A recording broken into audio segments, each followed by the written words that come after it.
আর শিক্ষারও শেষ নেই। একটা মেয়ের জন্য পুরো পৃথিবীর সাপোর্টের প্রয়োজন পড়ে না, একমাত্র নিজের স্বামীর সাপোর্টই যথেষ্ট। বিয়ের পর বউয়ের একটু খেয়াল রাখলে, যত্ন নিলে বউয়ের বাধ্য হওয়া বলে না, বরং এটি নারীদের প্রতি সম্মান এবং সুশিক্ষার পরিচয় বলে।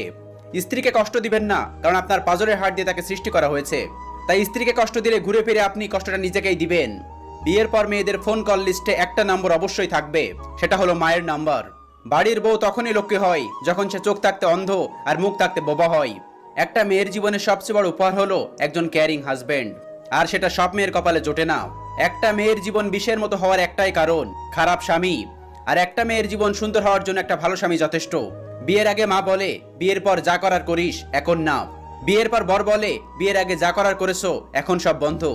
আমি কে? আমি একটা মেয়ে, যাকে একদিন নিজের বাড়ি ছেড়ে অন্যের বাড়ি যেতে হয়। ওই স্ত্রী হলো উত্তম স্ত্রী, যে স্ত্রী স্বামীকে বলে, তোমার মাকে কখনো অবহেলা করো না, কারণ আমি একদিন মা হব। নিজের মেয়ে অন্যের ঘরে দোষ করলে মেয়েটা অবুঝ ছোট, আর অন্যের মেয়ে দোষ করলে তোমার মা বাবা কোনো শিক্ষা দেয়নি। মেয়েরা বড্ড বোকা, তাই তো ঝগড়া করার পর তারাই সবচেয়ে বেশি কাঁদে আর কষ্ট পায়। শ্বশুর বাড়ির লোকগুলো যেমনই হোক না কেন, আফসোস করবেন না যদি স্বামী ভালো হয়। নিজেকে ভাগ্যবতী মনে করবেন, কারণ সব মেয়ের কপালে ভালো স্বামী জোটে না। মেয়েদের জীবনটা একটা ভাসমান নৌকার মতো, কোথাও স্থায়ীভাবে থাকে না। কখনো বাবার বাড়িতে, কখনো শ্বশুর বাড়িতে, কখনো বৃদ্ধ বয়সের সন্তানের বাড়িতে জীবনের শেষ নিঃশ্বাস ত্যাগ করতে হয়। মেয়েদের সারা জীবন উৎসর্গ করে যেতে হয়। মেয়েরা কাঁদে, কখনো নিজের জন্য কাঁদে, কখনো মা বাবার জন্য, কখনো ভাই বোনের জন্য। মেয়েরা ভালো থাকতে চায় নিজেদের প্রিয় মানুষগুলোর ভালোর জন্য। মেয়েরা তার আপন মানুষগুলোর পাশে একসাথে শান্তিতে থাকতে চায়। মেয়ে মানেই জন্মের আগে পৃথিবীর আলো না দেখানোর বারণ। মেয়ে নয়, ছেলে চাই দাবি।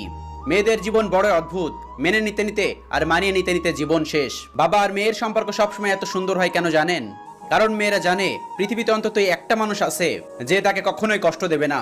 প্রথম নিঃশ্বাসটা বাপের বাড়ি থেকে শুরু হয়, আর শেষ নিঃশ্বাসটা স্বামীর বাড়িতে শেষ হয়। কি অদ্ভুত, তাই না মেয়েদের জীবন? বিয়ের পর সবাই শুধু জানতে চাই মেয়েদের বাপের বাড়ি থেকে কি নিয়ে এসেছে, কিন্তু এই কথা কেউ জানতে চায় না যে মেয়েটা বাপের বাড়িতে কি ছেড়ে এসেছে। মেয়েরা আসলে লোভী, কারণ তারা ভালোবাসার কাঙাল। মেয়েরা সত্যি স্বার্থপর, কারণ তার ভালোবাসাকে কখনোই কারোর সাথে শেয়ার করতে চায় না। মেয়েরা সত্যি মিথ্যাবাদী, কারণ তারা শত কষ্টের মধ্যে থেকেও কাউকে কিছু বলতে চায় না। মেয়েরা আসলে অভিনেত্রী, কারণ তারা ভালোবাসাকে বলি দিয়ে শুধুমাত্র পরিবারের কথা ভাবে আর সারা জীবন সুখে থাকার অভিনয় করে। রাগী মেয়েদের মন খুব পরিষ্কার হয়, কারণ রেগে গেলে তাদের মনের মধ্যে থাকা সব কথা বলে দেয়। যে মেয়েরা কথায় কথায় রাগ করে, তাদের রাগগুলো কিন্তু ক্ষণস্থায়ী, কারোর উপর বেশিক্ষণ রাগ করে থাকতে পারে না। মেয়েরা চাকরি না করলে বলবে আরামে খেয়ে খেয়ে মোটা হচ্ছে, আর চাকরি করে রাতে বাড়ি ফিরলে বলবে ওই মেয়ে দুশ্চরিত্রা। প্রেম না করলে বলবে অহংকারী, আর যদি প্রেম করে তাহলে পাওয়ার লোকের শত কথা শুনতে হবে। কোনো কিছু প্রতিবাদ না করলে বলবে মেয়েটার নিশ্চয় দোষ ছিল, আর প্রতিবাদ করলে বলবে